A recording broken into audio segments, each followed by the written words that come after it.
लगे रहे लगे रहे लगे रहे। नहीं गुरुजी आप आओ, मैं व्यवस्था करता हूँ, मैं बेलरुल जाता हूँ, मैं जाऊँगा और वहाँ कृष्णेश्वर महादेव में बाबा की कथा हो और बाबा इस कथा को पितृपक्ष में श्रवण करें। आप तो आओ, आप तो आओ। तो ये एक फॉर्मेलिटी पूरी करना एक अलग बात हो जाता है कि एक बार कह दिया, और एक वो हो जाता नहीं साहब आना तो पड़ेगा ही। हम तो बस यही कहते हैं कि शंकर जी के साथ में फॉर्मेलिटी पूरी मत करो। शंकर जी के मंदिर में जाकर एक लोटा जल चढ़ाकर फॉर्मेलिटी पूरी नहीं करना है। शंकर जी को जब जल चढ़ाओ और वापिस लौट कर आओ तो नंदी से कहकर आना, आज शाम को इंतजार करूंगी भोलेनाथ को लेके मेरे घर आ जाना। तो प्रबलता, तो प्रकरता। अब मालूम पड़े अपन तो केवल फॉर्मेलिटी अदा कर रहे हैं, मंदिर पहुंच गए और जाकर बाबा को जल चढ़ा दिया और बाबा जी से कह दिया बाबा मेरा दुखड़ा है काट देना, बाबा मेरी तकलीफ है काट देना। नहीं, थोड़ा बाबा के पीछे पकड़ना पड़ेगा, थोड़ा बाबा को कहना पड़ेगा, थोड़ा जोर से कहना पड़ेगा कि भोला सब दुख काटो मारा, ओ भोला सब दुख काटो।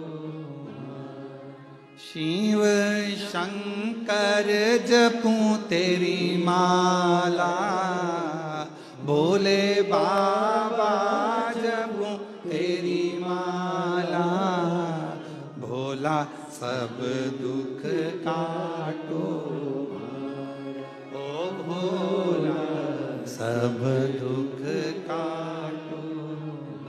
थोड़ा जाकर विनय करना पड़ेगा, थोड़ा पकड़ना पड़ेगा बाबा को, हाला हजूर पकड़ना पड़ेगा। मैंने सुना है ब्रह्मलोक में तू नहीं रहता, मैंने सुना है वैकुंठ लोक में तू नहीं रहता, मैंने सुना है इंद्रलोक में तू नहीं रहता, मैंने सुना है गरुण वरुण लोक में तू नहीं रहता। मेरा शंकर तू तो पृथ्वी पर रहता है ना, मृत्यु लोक में रहता है ना। जब मृत्यु लोक में रहता है तो मेरा तो पड़ोसी हुआ ना। और वैसे भी छत्रपति संभाजी नगर वालों को तो कह देना चाहिए कृष्णेश्वर महादेव हमारे पड़ोसी हैं, हमारे पड़ोसी है। नासिक वालों को कह देना चाहिए हमारे पड़ोसी हैं त्र्यंबक बाबा। धूलिया वालों को कह देना चाहिए अरे क्या बात कर कृष्णेश्वर महादेव, वो तो हमारे पड़ोसी हैं, हमारे पड़ोस में रहते हैं। अब पड़ोसी से रिश्तेदारी कैसी बनाना है तुम्हारे ऊपर निर्भर करता है। तुम अगर पड़ोसन को चाय वाय पिलाओगे अच्छे दमदारी से, उससे अच्छा प्रेम भाव रखोगे तो पड़ोसन भी तुम्हारी दुख की घड़ी में आके खड़ी हो जाएगी और कह देगी चिंता मत करो मैं खड़ी हूं ना, तुम तो तुम्हारी शादी ब्याह करो, बाकी का सब सामान मैं संभाल लूंगी। और पड़ोसन कहीं कहीं इतनी अच्छी होती है कि सब संभाल लेती है, तुम जाओ तुम पार्टी करो मैं सब संभाल लूंगी, सब संभाल लूंगी, सब संभाल लूंगी। और कहीं कहीं की पड़ोसन ऐसी होती है कि तुम जाओ पार्टी में मैं सब ले जाऊंगी। तो कहीं कहीं की ऐसी भी हो सकती है कि ले जाए उठा के।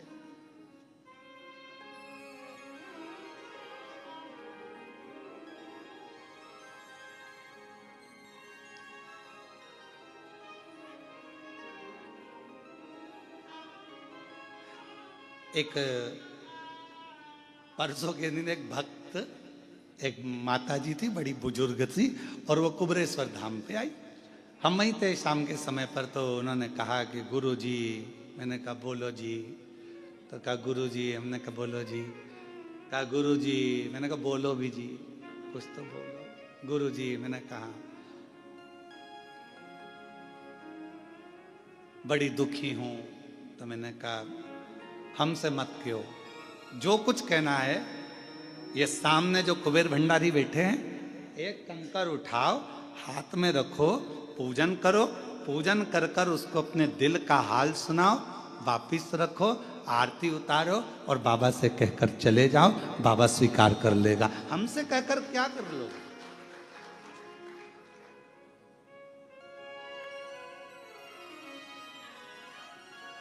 हमसे कहकर क्या कर? फिर थोड़ी देर बाद उसके मन में गुरु जी, मैंने कहा क्या हुआ जी? चप्पल कोई ले गया। तो हमने कहा बताओ। हमने कहा इसीलिए तुम्हारा मन पूजन में नहीं लग रहा, ध्यान तो वो पादुका में पड़ा हुआ है, चप्पल में पड़ा हुआ है, और तुम ध्यान लगाओ तो कैसे लगे? यहां तो जरा सा, हम पहले भी कहें पति पत्नी फोन पर बात करे और पति का ध्यान काम में लगा रहे तो पत्नी कह देती है तुम्हारा दिमाग है कहाँ, ध्यान कहाँ है तुम्हारा, मैं तुमसे बात कर रही हूँ तुम्हारा ध्यान ही नहीं मेरे ऊपर, थोड़ा सा तो उत्तर में सोच समझ कर दो। और पति भी कह देता है पत्नी से तू कहाँ कहाँ बैठी, कहाँ तेरा ध्यान है, मैं तेरे से बात कर रहा हूँ तेरा ध्यान ही नहीं है, तू कहाँ सुन रही है, कहाँ कर रही है, ध्यान नहीं लगता।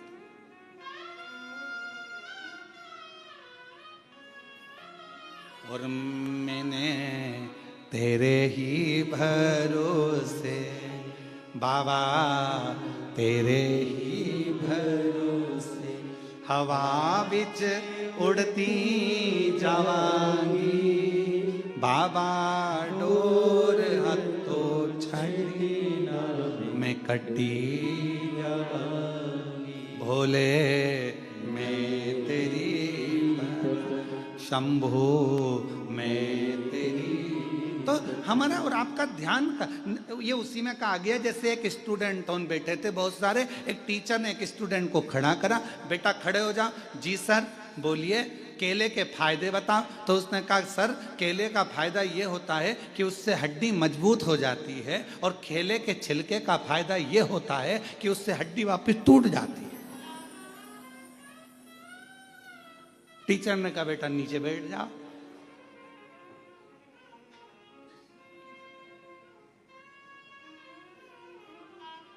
अब हमारा ध्यान वही है कि केले का फायदा क्या, तो कहा अभी तो कह रही थी कि बहुत दुखी हूं, और फिर वो क्या हो गया कि केले का छिलके से हड्डी टूट जाती, मतलब चप्पल मेरी गुम गई है, अब ध्यान तेरा चप्पल में।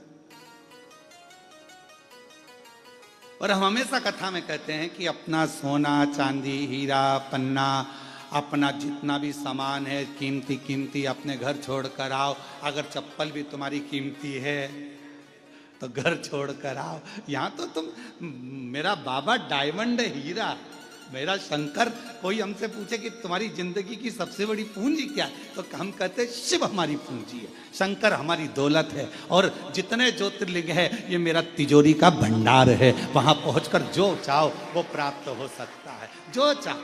अभी कृष्णेश्वर महादेव से आप लोग कथा श्रवण कर रहे हैं, ऑनलाइन कथा सुन रहे हैं। अगर दिल से 7 दिन तक आप रोज 2 बजे से 5 बजे तक कथा को श्रवण करो, दिल से बाबा ने करुणा करी है तो दिल से सुनो।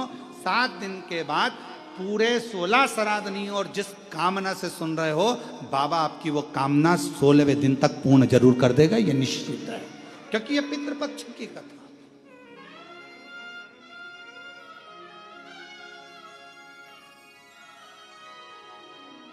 पितृपक्ष की कथा मतलब पितरों के भाव से, पितरों के कल्याण हेतु, पितरों के सुख हेतु भगवान शंकर के पुत्र स्वयं गणेश जी महाराज के नाना जी के सुंदर आनंद में ये कथा हो रही, क्योंकि माँ पार्वती के पुत्र गणेश और पार्वती के पिताजी हैं पितृ, तो गणेश जी के हो गए नाना नानी।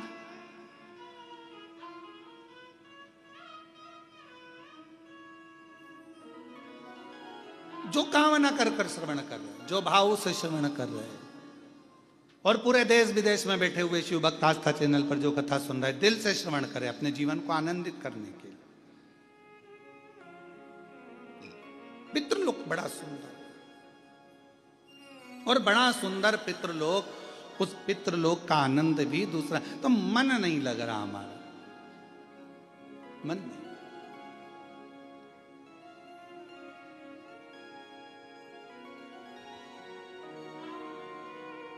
ये पितृलोक मेरा प्रिय प्रिय। पार्वती मां कहती हैं हिमालय राज से मेरा दिल नहीं लगता, पितृलोक में मेरा मन लगता है, क्योंकि पितरों का लोक एक ऐसा लोक है जहां भगवान नारायण स्वयं अपने देवताओं के साथ में पितरों के कंधे पर हाथ रखकर कथा का रसतत्व श्रवण करते हैं और वर देते हैं। इतनी प्रियता। महाभारत में भी राजा कर्ण की कथा में कहा गया कि दान वीर कर्ण कहा जाता है, जिन्होंने दान दिया। तो ऐसा कैसा दान दिया कि दानवीरों की गिनती में युधिष्ठिर नहीं आए, दानवीरों की गिनती में अर्जुन नहीं आए, दानवीरों की गिनती में भीम नकुल सहदेव नहीं आए, दानवीरों की गिनती में केवल राजा कर्ण आए? ऐसा क्या दान दिया? दो कथा है राजा कर्ण की और बड़ी विचित्र। एक, अर्जुन ने जब भगवान कृष्ण से कहा कि दानवीरों में मेरी गिनती क्यों नहीं है, तो भगवान ने कहा कि समय आएगा जब मैं बताऊंगा। एक दिन भगवान कृष्ण ने एक सोने का पर्वत खड़ा कर दिया।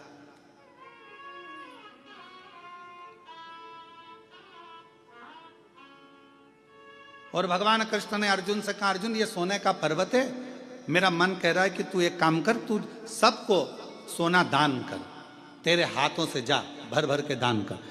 अर्जुन ने सारे नगर में सूचना कर दी, कल सुबह 9 बजे से लेकर शाम को 5 बजे तक सोना दान किया जाएगा, आ जाओ। सारे गांव के लोग लाइन लगा कर आ गए। अर्जुन ने तगाड़ी भर भर कर, एक एक तगाड़ी सोने की सबको देना प्रारंभ कर दिया। सब डला भर भर कर सोना लेकर चल दिए।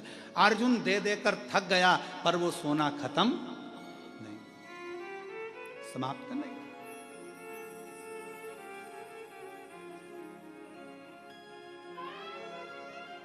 अर्जुन ने भगवान द्वारकानाथ से कहा कि प्रभु अब मेरा दान करते करते मैं तो थक गया, मैं सोना दान नहीं करूंगा।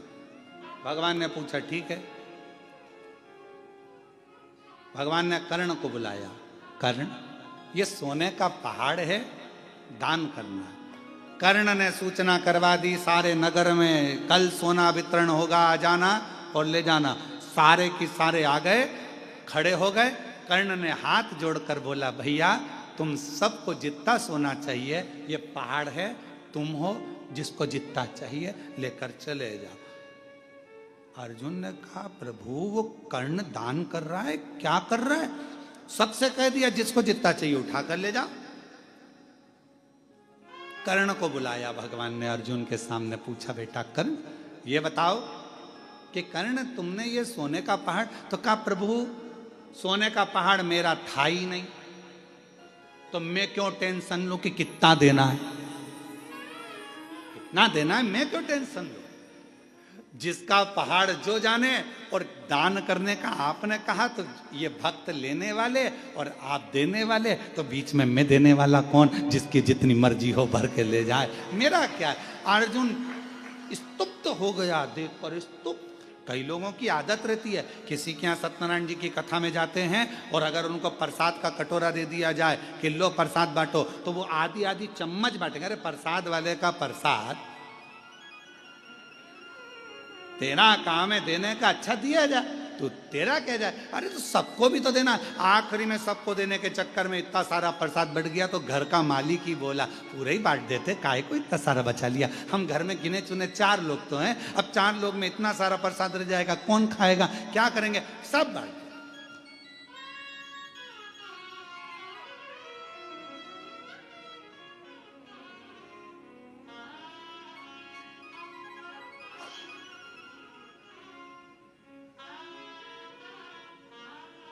हमारे यहाँ बाबा के धाम में, कुबरेश्वर धाम में एक नियम है, नुक्ति बनी।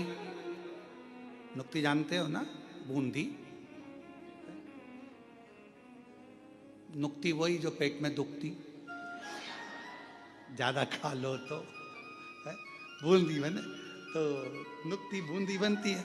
कभी कभी खोपरा पाक बन जाता है, कभी बेसन चक्की बन जाती है, कभी सीरा हलवा बन जाता है। तो धाम पर जब बनता है तो हमारे जो भंडारी हैं, वो भंडारी जी पूछते हैं, कहले गुरु जी इतना सारा बना है और बाद में शाम के लिए इतना अपन निकाल देते हैं। हमने कहा शाम किसने देखी? शाम किसी ने देखी है क्या? क्या भरोसा जिंदगी का? अभी बना है ना, खिलाओ। तो शाम, हमने कहा शाम को तुम अच्छे रहे, अपन अच्छे रहे, और बन जाएगा, वापिस बनाएंगे। सामान कहीं जा रहा है क्या? तुम तो खिलाओ। अब व्यक्ति सोचे कि कहाँ विचार करें, कहाँ विचार करें। आप सबको मालूम होगा, एक लोमश ऋषि की कथा थी। लोमश जी, उनके शरीर का एक बाल टूटता था, सबसे ज्यादा पृथ्वी पर रहने वाले अगर कोई ऋषि हैं तो लोमश ऋषि हैं। फिर भी उन्होंने अपना झोपड़ा नहीं बनाया, अपना घर नहीं बनाया। अगर तुमको मालूम पड़ जाए कि तुम 500 साल जिए हुए, सबसे पहले तुम कहोगे 500 साल में जियोगी?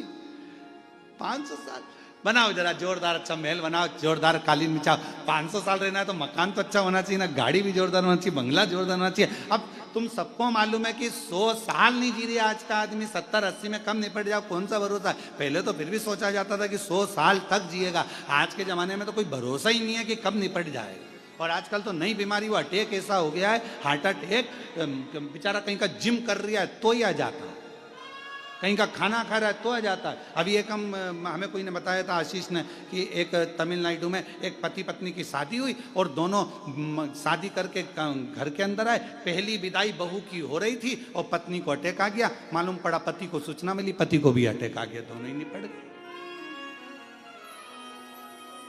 श्वास रुक जाएगी चलते चलते, क्षमा बुझ जाएगी चलते चलते, दम निकल जाएगा रोशनी का, क्या भरोसा है इस जिंदगी का, क्या भरोसा है इस इस जीवन का, क्या भरोसा है इस जिंदगी का, क्या भरोसा है? जरा विचार करिए। तो इसलिए जितना समय परमात्मा ने दिया है, जब कथा मिल जाए, आस्था चैनल पर जब कथा श्रवण करने को मिल जाए, मालूम पड़ जाए कथा आ रही है, आज से चालू हो गई, अपनी अड़ोसन पड़ोसन पीछे वाली धड़ोसन सबको सूचना कर दो, कथा चालू हो गई। भरोसा किसको?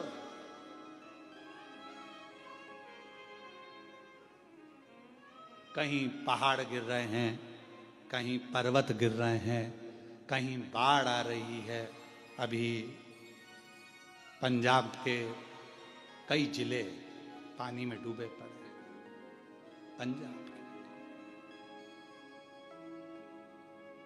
इतना जलवृष्टि पंजाब में हुआ है कि जल त्राही त्राही हो रहा है।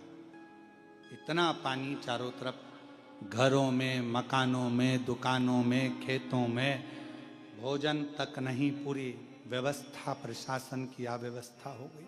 इतना पानी पानी कौन संभाले, कैसे संभाले? आज पंजाब की स्थिति देखकर पंजाब में निवास करने वाले सभी शिव भक्तों को इतना जरूर कहूंगा, मेरा देव अधिदेव महादेव जल्दी से जल्दी सब बागडोर अच्छे से संभाले और जो भी भरा हुआ स्थान है पानी से पंजाब का, वो सब खाली होकर बड़े प्रेम से सभी सुरक्षित रहें। सबकी रक्षा मेरा कृष्णेश्वर महादेव, मेरा काल अधिपति महाकाल बाबा, मेरा कुबेर भंडारी करे।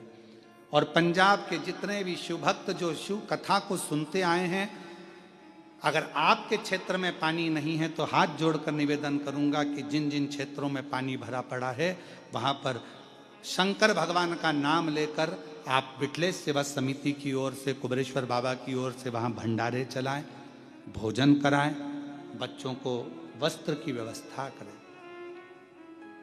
हमने भी पंजाब में भटिंडा में, वहाँ के भटिंडा के मेयर महोदय के पिताजी अमरजीत सिंह जी से बात करी 2-3 बार। उनको हमने एक ही बात कही, आप जब कहेंगे श्री विठलेश सेवा समिति पंजाब के लिए चावल कहें तो ट्रकों में भरा कर चावल भेज दिए जाएं, आटे का बोलें तो आटा भरा कर भेज दें। और अगर जो बच्चे हैं, क्योंकि बेटियां हैं, कुबेरेश्वर धाम, बाबा कुबेर भंडारी का धाम कुबेरेश्वर धाम प्रत्येक बेटियों का मायका है, और जितने भी पुरुष वर्ग हैं उनका ससुराल है, बच्चों का ननिहाल है। तो इस मायके से जब आप कहोगे हम ट्रक भरकर कपड़े, ट्रक भरकर अनाज जब चाहो जब भेज दो। विठलेश सेवा समिति और कुबेरेश्वर धाम परिवार आपके साथ हमेशा खड़ा हुआ है। ये कुबेर भंडारी आपका पिता का घर है, मायका है, मायका। हमने भटिंडा के मेयर महोदय को सूचना दी है कि जब जरूरत पड़े आप सूचना करें ट्रक भरा कर कपड़े बच्चों के पहनने के, मेरी जीजियों के लिए, मेरे जीजाओं के लिए पहनने के वस्त्र आदि, कम्बल, रजाई, जो कहो वो यहाँ से विठले सेवा समिति सीहोर कुबेरेश्वर धाम भेज दे दिल से। और ये समिति, विठले सेवा समिति, ये कुबेरेश्वर धाम परिवार सब बहन बेटियों का मायका है।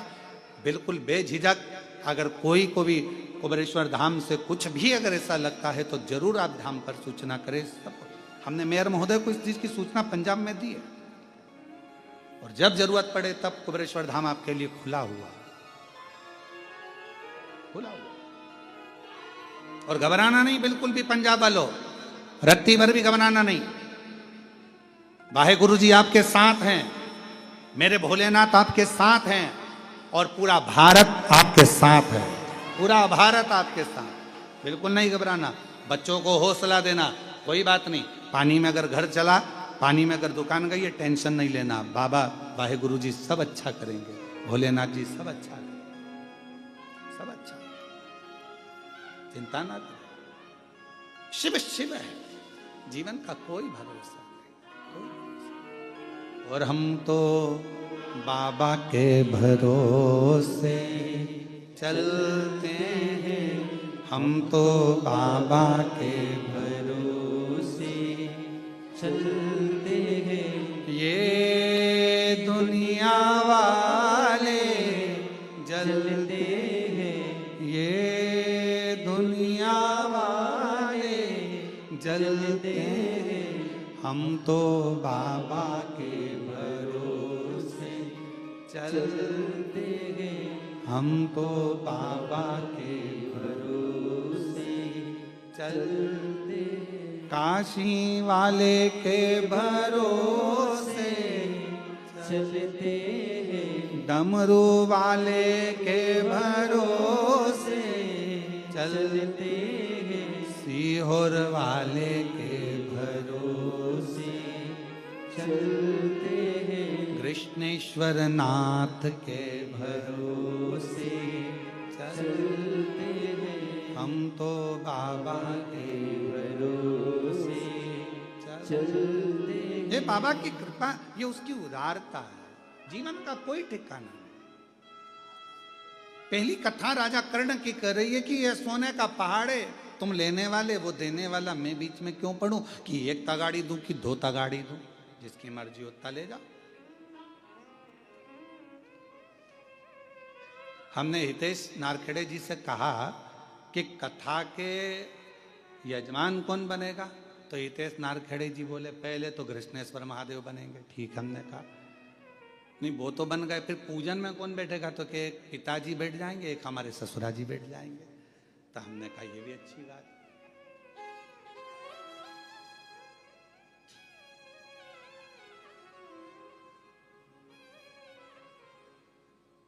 इससे बढ़कर सुख क्या? क्या पता कौन सा पुण्य सामने आया, कौन सा पुण्य तुम्हारे सम्मुख में आया, क्या पता क्या योग संजोग था। पाटिल साहब हम कहेंगे योग संजोग, हम कहेंगे पूर्वजों का हुआ होगा। नारखेड़े जी कुछ योग संजोग पूर्वजों का हुआ होगा, जो ये कथा बैरुल की पवित्र धरा पर हो रही है, ये उसकी कृपा और यजमान के रूप में आप लोग, ये उसकी। और मेरी जितनी जीजियां बैठी हैं यहाँ पर, पता नहीं आपको सूचना कैसे मिल गई, वो तो हमको नहीं मालूम, पर ये जरूर है कि आप लोग आए हो तो कुछ प्रभु कृपा से होगा।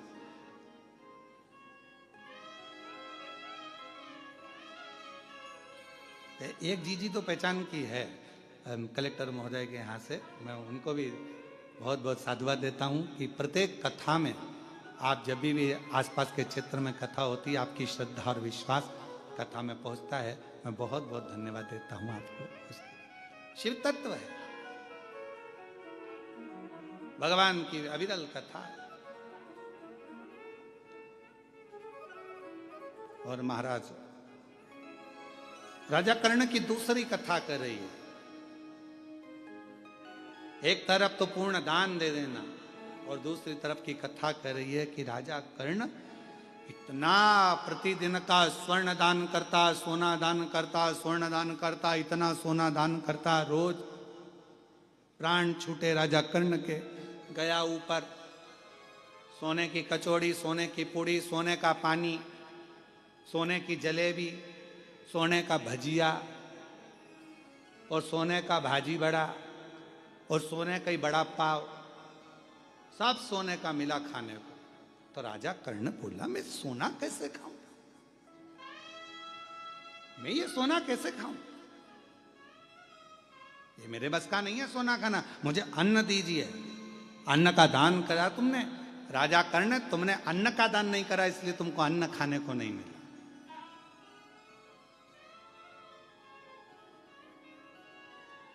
इसलिए शिव महापुराण की कथा कहती है, मौका मिले वस्त्र दान अपनी जगह पर है, स्वर्ण दान अपनी जगह पर है, मुद्रा दान अपनी जगह पर है, भूमि दान अपनी जगह पर है, पर शिव महापुराण की कथा कहती है अन्न दान सर्वश्रेष्ठ माना गया है। जो दिया वो प्राप्त, जो दिया वो प्राप्त हो।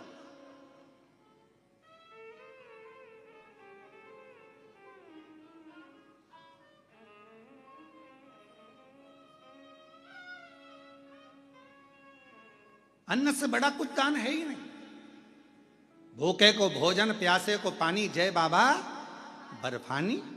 भूखे को भोजन कराए, प्यासे को पानी पिलाए और शिव जी का नाम ले, बाबा बर्फानी का जय जयकार होता ही क्यों है। भूखे को भोजन, प्यासे को पानी, जय बाबा बर्फानी।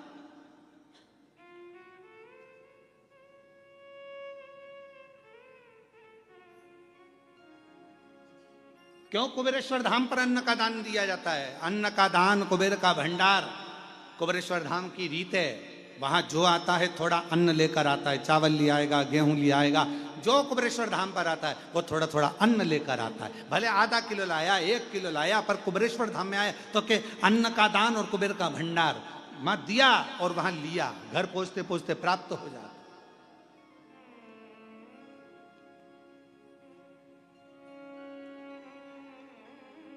तुमने अन्न नहीं दिया है राजा कर्ण, तुमने भोजन में अन्न का दान नहीं दिया। तो राजा कर्ण को लगा कि अन्न नहीं दिया तो अब क्या होगा, तो कहा कि तुम्हें भोजन खाने को नहीं मिलेगा। राजा कर्ण ने कहा कि मुझे कुछ दिन दे दो, मैं पृथ्वी पर जाकर अन्न का दान करूंगा। राजन, अभी तो तुम्हारा शरीर जला नहीं है, अंतिम संस्कार नहीं हुआ, तुम्हारी माँ कुंती वहीं बैठी हुई है, तेरे शरीर को नहीं जलने दे रही है, तो चिंता मत कर, जा हम तुझे वापिस जीवित करते हैं। जाकर तुझे 16 दिन दिए हैं, 16 दिन में तू जितना दान कर सकता है अन्न का उतना कर ले। राजा कर्ण पृथ्वी पर आए और माँ गंगा के तट पर पहुंच गए और गंगा के तट पर भोजन कराना प्रारंभ करा। ब्राह्मण हो, साधु हो, सन्यासी हो, तपस्वी हो, साधक हो, उपासक हो, सांसारिक मनुष्य हो, मानव हो, कैसा भी हो, पर आओ और भोजन ग्रहण करो। सारे के सारे भोजन ग्रहण करने आते, तब राजा कर्ण उनको भोजन कराकर विदा कर देता। और आखिरी में जब राजा कर्ण के 16 दिन के प्राण 16 दिन बाद जब गए, राजा कर्ण को अब भजिया, पकोड़ा, गुलाब जामुन, इमरती, भजिया, नो गोल्ड, बिना गोल्ड के मिल रहा, अब मिल रहा, अब प्राप्त हो। महाराज बैठे पर्वत धुनी रमाए, बदन पड़ी मृगछाला है। बैठे पर्वत धुनी रमाए, बदन पड़ी मृगशाला है। कालों के माँ काल कालपति, जिनका रूप निराला है। कालों के कालपति, जिनका रूप निराला है। जिनके गले में विषधर काला, विषधर काला, भोलेनाथ डमरू वाला। बड़ा है दयालु भोलेनाथ डमरू वाला। बड़ा है दयालु भोलेनाथ डमरू वाला। ओ बड़ा है दयालु भोलेनाथ डमरू वाला। बड़ा है दयालु सब गाइए। भोलेनाथ डमरू वाला। बड़ा है दयालु भोलेनाथ डमरू वाला। बड़ा डमरू वाला। जिनके गले में विषधर काला, विषधर काला, भोलेनाथ डमरू वाला। बड़ा है दयालु भोलेनाथ डमरू वाला। ओ बड़ा है दयालु भोलेनाथ डमरू वाला। बड़े भाव से पीछे वाले भी दोनों हाथों से।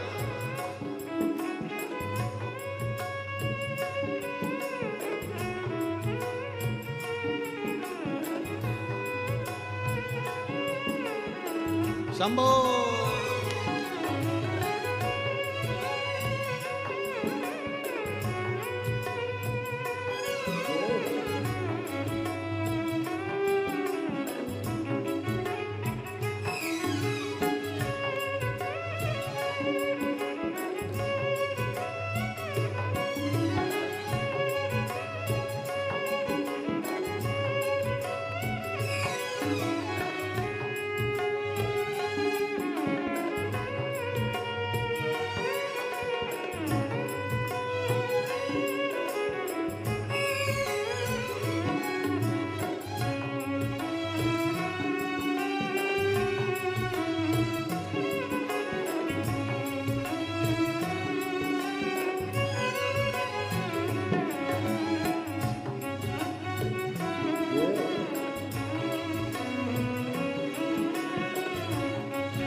रमावे बदन पड़ी मृगशाला है। चढ़े पर्वत धूड़ी रमाए बदन पड़ी मृगशाला है। कालों के महाकाल सदाशिव जिनका रूप निराला है। कालों के महाकाल सदाशिव जिनका रूप निराला है। ओ गोदी में जिनकी गजानन लाला, नीलकंठ वाला भोलेनाथ डमरू वाला। बड़ा है दयालु भोलेनाथ डमरू वाला। ओ बड़ा है दयालु भोलेनाथ डमरू वाला। जिनके गले में विषधर काला, वो नीलकंठ वाला भोलेनाथ डमरू वाला। बड़ा है दयालु भोलेनाथ डमरू वाला। बड़ा है दयालु भोलेनाथ डमरू वाला।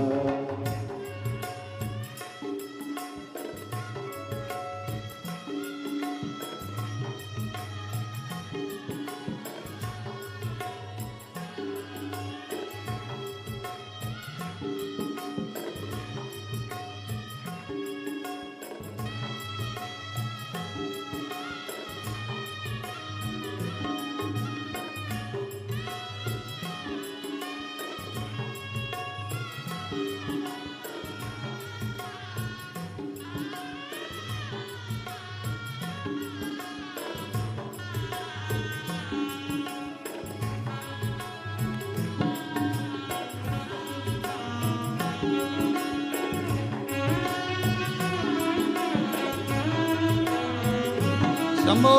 शीश चंद्रमा जटा में गंगा, बदन में भस्मी शोला है। शीश चंद्रमा जटा में ऊपर, बदन में भस्मी शोला है। तीन लोक में नीलकंठ सा देव न कोई दूजा है। तीन लोक में नीलकंठ सा देव न कोई दूजा है। ओ पी गए विष का प्याला, ओ नीलकंठ वाला भोलेनाथ डमरू वाला। बड़ा है दयालु भोलेनाथ डमरू वाला। बड़ा है दयालु भोलेनाथ डमरू वाला। जिनके गले में विषधर काला, ओ नीलकंठ वाला भोलेनाथ डमरू वाला। बड़ा है दयालु भोलेनाथ डमरू वाला।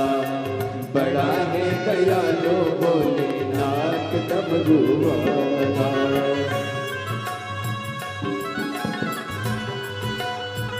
जय हो शंभो।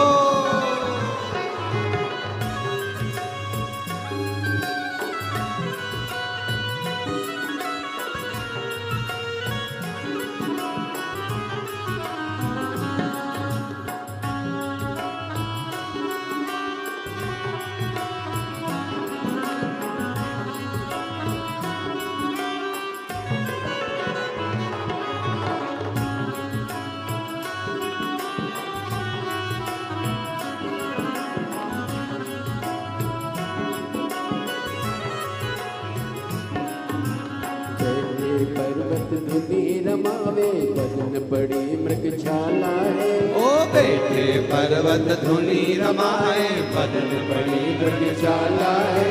कालों के महाकाल सदा शिव जिनका रूप निराला है। ओ कालों के महाकाल सदा शिव जिनका रूप निराला है। हो गोदी में उनकी गजानंद लाला नीलकंठ वाला भोलेनाथ डमरू वाला।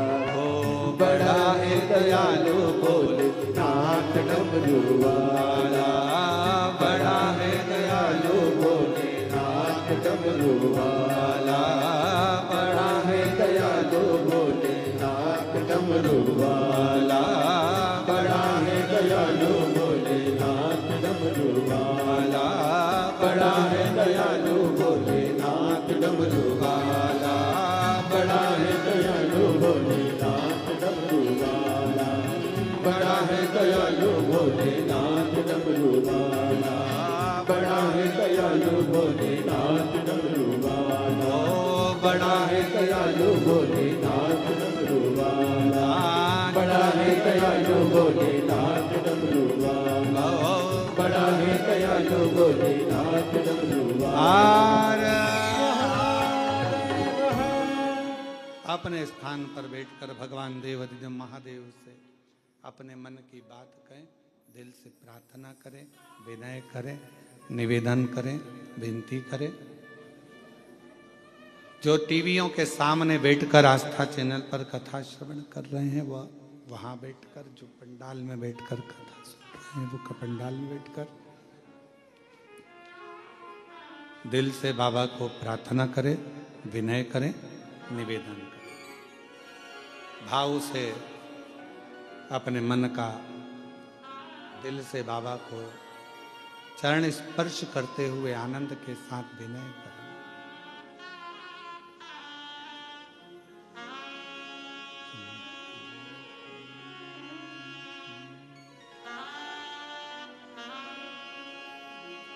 श्री शिवाय नमस्तुभ्यं। श्री शिवाय नमस्तुभ्यं। श्री शिवाय नमस्तुभ्यं। श्री शिवाय नमस्तुभ्यं।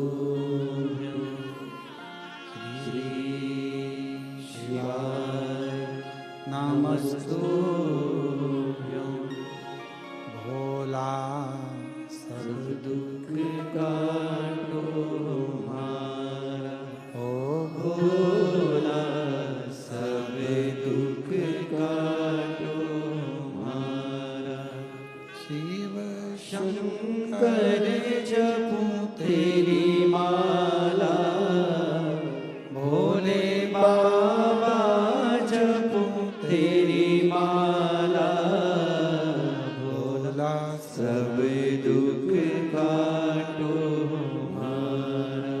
ओ भोला सब दुख काटो हमारा। वैसे है मंगलकारी।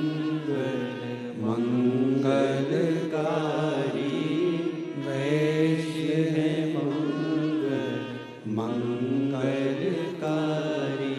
शमशान वासी हमारा, शमशान वासी हमारा, ओ भोला सब दुख काटो हमारा, ओ भोला सब दुख काटो हमारा।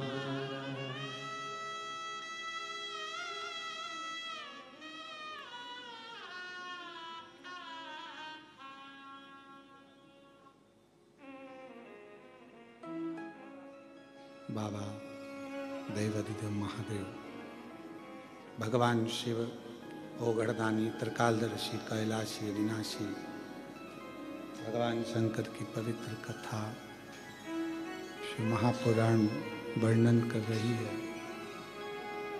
शिव तत्व कह रहा है, भगवान शंकर की कथा कह रही है। भगवान देवाधिदेव महादेव का पवित्र चरित्र वर्णन कर रहा है। कर्ण के 16 दिन 16 श्राद्ध के रूप में आज भी गिने जाते हैं। पितृपक्ष के अंतर्गत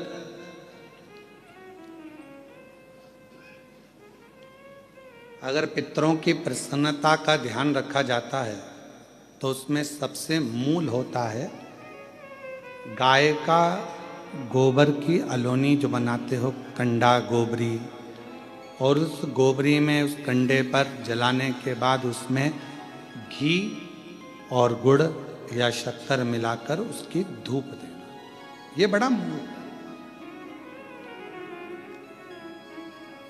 क्यों महाराज? शिव महापुराण की कथा कहती है अन्न 5 रात्रि तक हमारे शरीर के अंदर रहता है। कितने रात्रि? 5 रात्रि। दूध 7 रात्रि तक हमारे शरीर में रहता है और दही 20 रात्रि तक हमारे शरीर में रहता है। केवल एक घी गौ माता का ऐसा होता है जो 1 महीने तक हमारे शरीर में रहता है। इसलिए सनातन हिंदू धर्म में, हमारे सनातन धर्म के अंतर्गत श्राद्ध पक्ष में 16 दिन गाय का गोबर का जो कंडा होता है, गोबरी, उस कंडे को जलाकर उसके अंदर घी और गुड़ का धूप दिया जाता है और वो धूप हमारे पितरों की तृप्ति का केंद्र बनता है। तृप्ति का। कई लोग कहते हैं गुरुजी ये धूप देना जरूरी होता है क्या? पितरों के लिए क्या कंडा जलाकर, गोबरी जलाकर उसमें घी शक्कर या घी गुड़ छोड़ना जरूरी होता? जरूरी है। हम तो हमेशा कहेंगे, चाहे तुम बड़े मल्टी में रह रहे हो, मॉल में रह रहे हो, तुम्हारा मन जहां तुम वीआईपी में रह रहे हो, तो भी प्रयास करा करो कि 16 दिन में 1 दिन आप धूप जरूर दें। बहुत जरूरी। इसकी कहीं कथा का वर्णन आता है? क्यों नहीं आता? अगर हम उठाकर देखें हमारे शास्त्रों को, हमारे पुराणों को, तो आप स्मरण करेंगे कपिल मुनि जी के आश्रम में 60,000 राख के ढेर बने सूर्य वंश के पुत्र। महाराज, राजा सगर की 2 धर्म पत्नियां थीं। पहले नंबर पर केशनी, दूसरे नंबर पर सुमति। और राजा सगर की 2 धर्म पत्नियां हैं। उसमें से राजा सगर की पहली पत्नी केशनी से 60,000 बेटों ने जन्म लिया।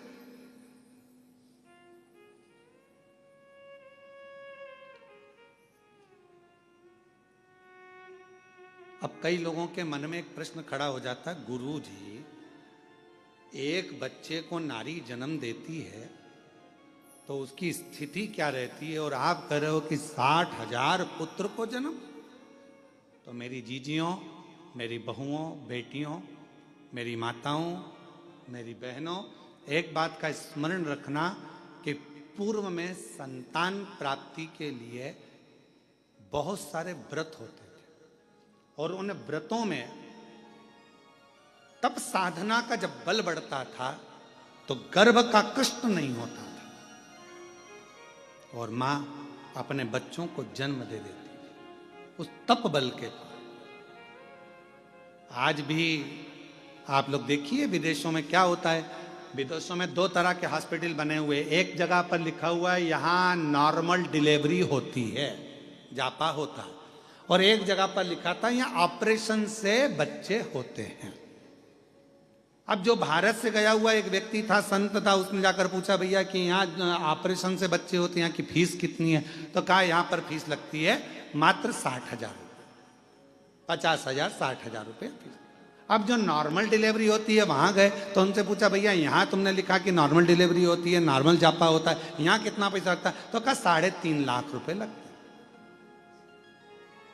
अब पूछा कि यहाँ 60,000 रुपए में ऑपरेशन से बच्चा हो गया, यहाँ नॉर्मल हुआ, दोनों में क्या अंतर है? तो कहा आधे घंटे में यहाँ ऑपरेशन से बच्चा हो जाता है। यहाँ पर जब गर्भस्थ बच्चा होता है तब गर्भवती नारी को 6ठे महीने में यहाँ बुला लिया जाता है और 6ठे महीने से उसको यहाँ रखा जाता है। उसको गेहूं दे दिए जाते हैं, अपना आटा खुद पीसो और गेहूं पीस के आटा बनाओ, आटा बनाकर अपनी छोटा सा खेत दे दिया जाता है, इसमें सब्जी बो, सब्जी बोकर इसमें अपनी मिर्ची धनिया अदरक जो करना है करो और अपना भोजन खुद बनाओ, झाड़ू खुद लगाओ, लीपो खुद, पोछा खुद लगाओ, सब काम तुम्हें करना है। और कुआं बना दिया छोटा सा, उस कुएं में से पानी भरो, सिर पे रखो अंडा, लेकर घर में जाओ, पानी पियो। ऐसा 3 महीने तक लगातार करने दिया जाता है। 3 महीने के बाद ऑपरेशन करने की जरूरत नहीं पड़ती, नॉर्मल डिलीवरी हो जाती है। 3.5 लाख रुपए उसके लगते हैं।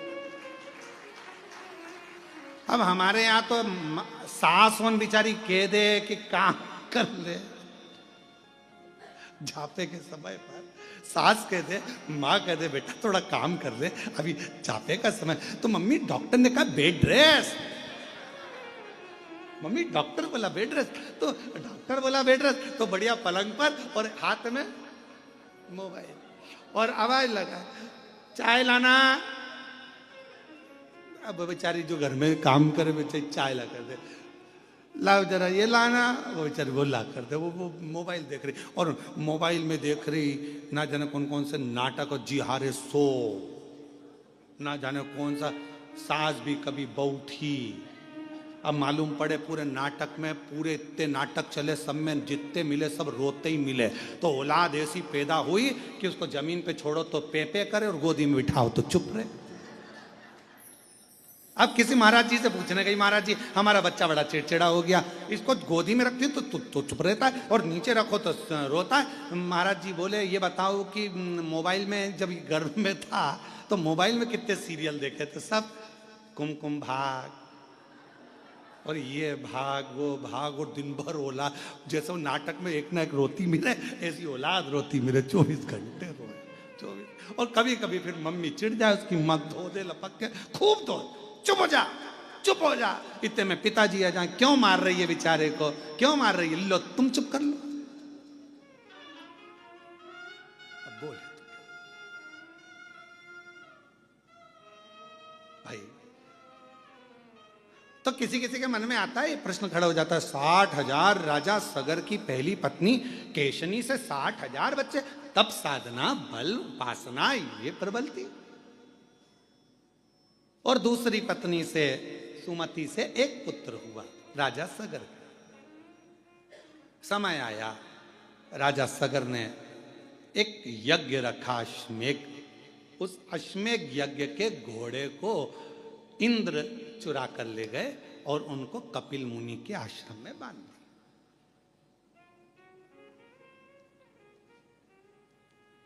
अब आपके मन में फिर अगला प्रश्न आएगा, क्या देवता ऐसे होते थे कि दूसरे के घोड़े चुरा के दूसरी जगह बांध दिया? बहुत ध्यान रखना, ईर्षा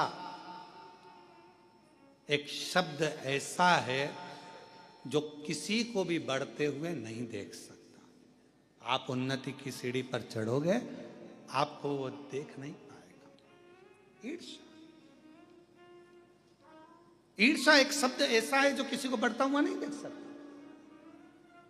इसके पास गाड़ी कैसे आ गई, इसका बंगला कैसे बन गया, ये इतने ऊंचे पद पर कैसे पहुंच गया, इतनी अवधि कैसे हो गई, इतना प्रतिष्ठा कैसे हो गई, इतना नाम कैसे चल रहा है, इतना दौलत कैसे आ गया, इतना धन कैसे आ गया, इतना वैभव कैसे आ गया। ये ईर्षा व्यक्ति के भीतर पनपती रहती, ईर्षा। और फिर निवेदन है, दूसरे को कोई मतलब नहीं है, सबसे ज्यादा तकलीफ अपनों को होती है। ये ईर्षा अपनों को तकलीफ देती। तो क्या करना चाहिए? लोग जलेंगे, ईर्षा करेंगे, तो क्या हम गाड़ी में नहीं घूमे? लोग जलेंगे, ईर्षा करेंगे, तो हम क्या खाना नहीं खाएं? लोग जलेंगे, ईर्षा करेंगे, तो क्या हम कथा नहीं सुने? आप रोज रोज कथा सुन लो। अभी आस्था चैनल वाले एक कोई दिखाएं बार बार बार बार, हमारे को छोड़ के एक को दिखाए, और तुम घर पे जाके जब आस्था चैनल पर कथा सुनना चालू करो और उसमें बताओ इसी इसको दिखा रहा, मेरे को दिखाया नहीं, मैं तो बैठी थी आगे बैठी और मुझे दिखाया ही नहीं, तो भीतर ईर्षा आ जाए। ईर्षा बड़ी विचित्र, बड़ी।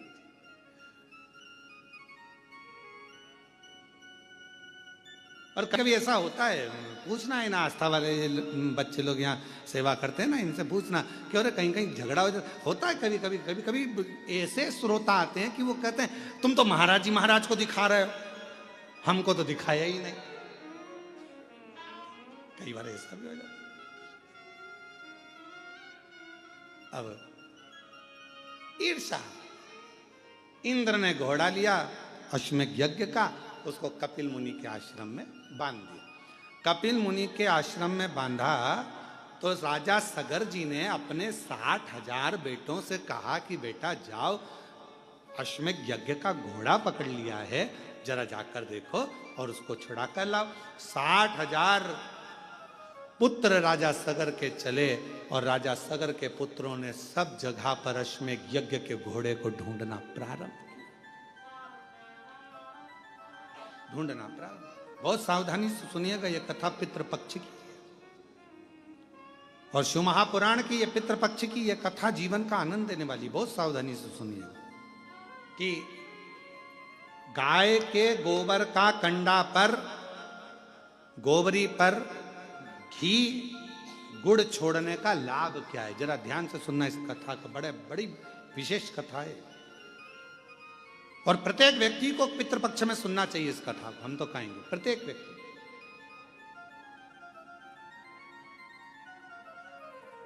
अश्वमेध यज्ञ के अश्व को ढूंढने के लिए चले। अब जगह जगह ढूंढते रहे पर मिला नहीं।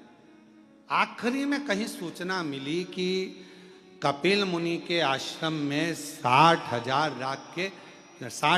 जो पुत्र थे वो पहुंच गए और ये मालूम पड़ा कि कपिल मुनि के आश्रम में वो अश्वमेध यज्ञ का अश्व बंधा हुआ है। इन्होंने जाकर क्या देखा कि कपिल मुनि तो तप कर रहे, साधना कर रहे हैं, उपासना कर रहे हैं। कई बार नारखेड़े जी ऑनलाइन कथा आती है ना, तो कई बार लोग सोचते हैं कि ऑनलाइन कथा चल रही है तो फोन लगाते हैं क्या हम महाराज जी से मिल सकते हैं, तो उनको कहना पड़ता है भैया महाराज जी श्योर नहीं है, तो ऑनलाइन तो चल रही है, तो ऑनलाइन चल रही है, ऐसा जरूरी थोड़ी ना कि श्योर से ही होगी।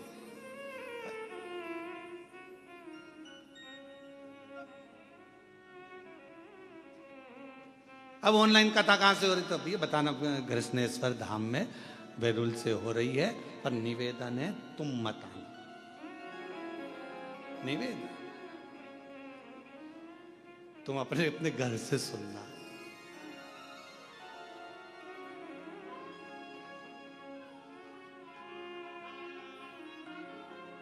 हमें हमारी जिंदगी में कोई टेंशन नहीं है केवल तुम्हारे सिवा।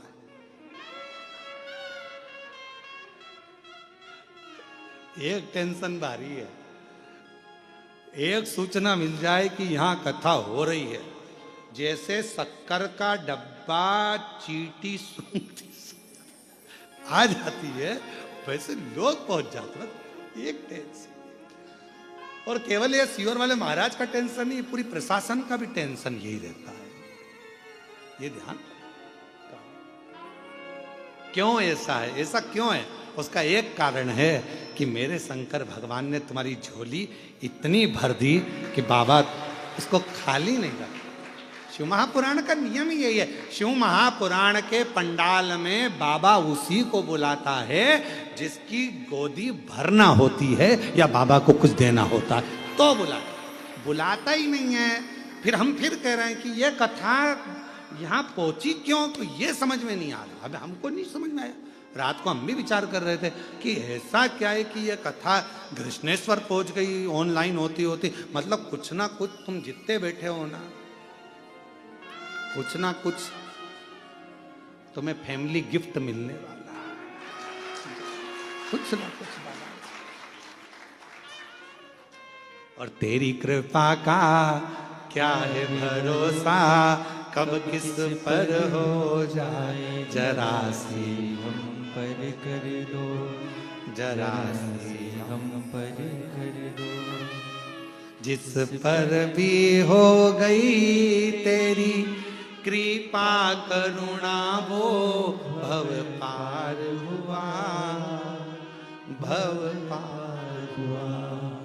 पापी हो चाहे जितना उसका भी बाबा उद्धार हुआ, उद्धार हुआ। गिद्ध अजामिल गणिका जैसे तेरे मन को जरा सी हम पर कर दो, जरा सी हम पर कर दो। तेरी कृपा का क्या है भरोसा, कब किस पर हो जाए जरा सी हम पर कर दो, जरा सी। हम पर कर दो। इसकी कृपा का भरोसा नहीं है। ये जो आता है एक बार जो कथा के पंडाल में पहुंच जाता है वो वहां बैठकर नियम बना लेता है, बाबा 5 कथा सुनूंगी, मेरा भंडार भर देना। यहीं बैठकर 5 कथा का नियम लेती हूँ, 5 कथा। तो पंडाल में जो कथा श्रवण करने पहुंचता है उसको बाबा देता रहता है, इसलिए पंडाल भराता रहता है। खाली कोई नहीं गया। 3 महीने में बाबा ने फिर दे दिया भरकर उसको। इतनी कृपा कर दे। अब कथा कह रही है राजा सगर के 60,000 पुत्र कपिल मुनि के आश्रम में पहुंच गए और कपिल मुनि के आश्रम में पहुंचकर उन्होंने देखा कि कपिल मुनि तो तप में लगे और घोड़ा पीछे बन रहा है, अश्व पीछे बन रहा है।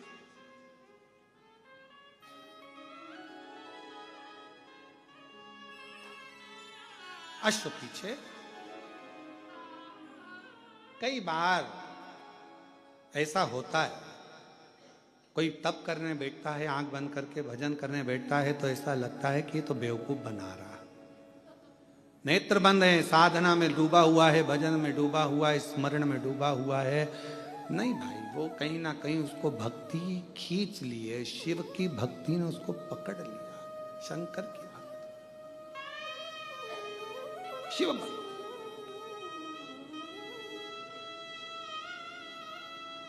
थोड़ा भजन हमारे जीवन में सुख दे सकता है, थोड़ा भजन। जरूरी नहीं कि कोई 4 घंटे बैठकर भजन करे तो हमें 4 घंटे बैठकर भजन करना है, कोई 8 घंटे भजन करे तो हमें 8 घंटे भजन करना है। एक बड़ा सुंदर चरित्र है, जापान में एक साबुन की फैक्ट्री खुली। साबुन की फैक्ट्री खुली तो उसमें उन्होंने साबुन बनाए तो साबुन बनाते बनाते कई साल निकल गए और सालों निकलने के बाद में साबुन की फैक्ट्री में से कोई एक साबुन ऐसा था जिसमें साबुन ही नहीं अंदर था और खोखा खोखा चले गया। मार्केट में वो खोखा बिक गया, ग्राहक ने खरीद लिया, खरीदा तो उसमें साबुन नहीं था। ग्राहक ने केस लगा दिया, हमने साबुन खरीदा और इसमें साबुन नहीं निकला। केस लगा तो 60 लाख रुपए उसको जुर्माने के देना पड़े साबुन फैक्ट्री वाले। कितने रुपए दिए हैं? 60 लाख। 60 लाख रुपए जब जुर्माने के दिए उसको साबुन फैक्ट्री वाले को, 6 लाख रुपए जब जुर्माने के दिए साबुन फैक्ट्री वाले ने उस साबुन वाले को।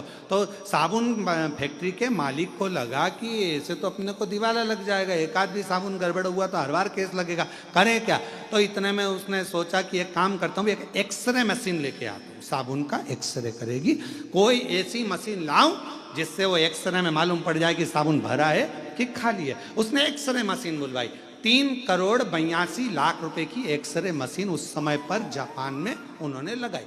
अब वो एक्सरे मशीन से साबुन देखे जाते और फिर निकाले जाते। अब यही कि यही उत्तर प्रदेश में हो गया, एक साबुन फैक्ट्री में उनका भी साबुन खाली निकल गया। साबुन खाली निकला तो साबुन फैक्ट्री के मालिक ने विचार कर अब क्या करें, पति रात को सो नहीं पा रहा था, नींद नहीं आ रही थी। इतने में पत्नी बड़ी समझदार थी, पत्नी ने पूछा क्या हुआ कि ओम नमः शिवाय। ओम नमः शिवाय। ओम नमः शिवाय। ओम नमः शिवाय। ओम नमः शिवाय। ओम नमः शिवाय। ओम नमः शिवाय।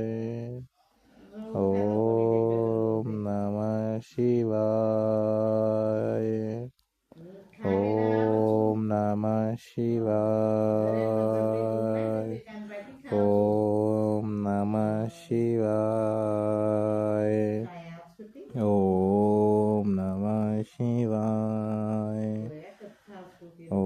ओम नमः शिवाय। ओम नमः शिवाय।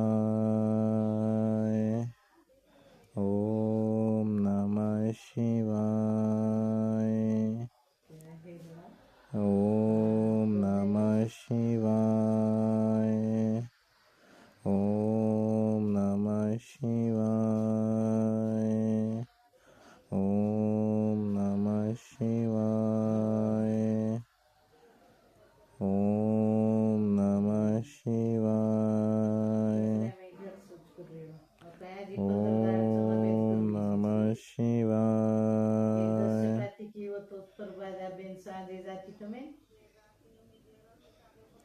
ओम